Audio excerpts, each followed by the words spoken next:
संबलपुर जिले में गत 20 दिन हेब तापमात्रा 44 रु 45 डिग्री उपरे रहुछि। रेढ़ाखोल अंचल में मध्य बेसरकारी भावे 44 रु 45 डिग्री उपरे रहुछि तापमात्रा। तेबे सहर ठारू ग्रामांचल जाए असह्य खरा एवं गुळुगुळी रे लोकमानंकर जनजीवन अस्तव्यस्त होई पडुछि। सेहिपरि सकाळ 8टा परे काम नथिले साधारण लोके घरु बाहरु नाहंती।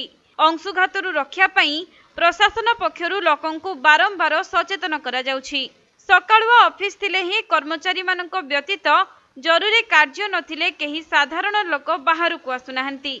सेहिपरि सकाळ 10टा परे रास्ता घाट प्राय सुनसान होई जाउछि। यात्रीवाही बस रे मध्य यात्रींको भिड़ नथिबा देखा जाउछि। तेबे पूर्वाह्न 10टा परे लोके घरु बाहरिबा असंभव होई पडुछि। खरा झांची एवं तातीरे लोके हंतसंत हेउथबा देखिबाकू मिलुछि। आउ अत्यंत जरूरी कामरे लोकमाने कला चषमा, छता, पानी बोतल एवं अदा गामुछा मुंडरे पकाई बाहर को बाहरुछंती। अन्यपटे लोके खरा दाउरु रक्षा पाइबा पई मृदु पानीय जल और लसी दुकान रे भिड़ देखिबाकू मिलुछि।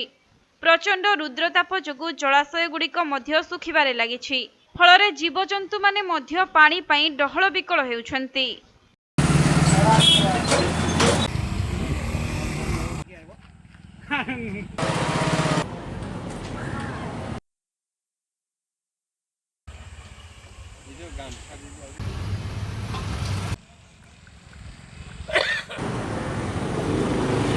संबलपुर जिल्लारू विनोद कुमार सेठी रिपोर्ट, कोणार्क लाइव।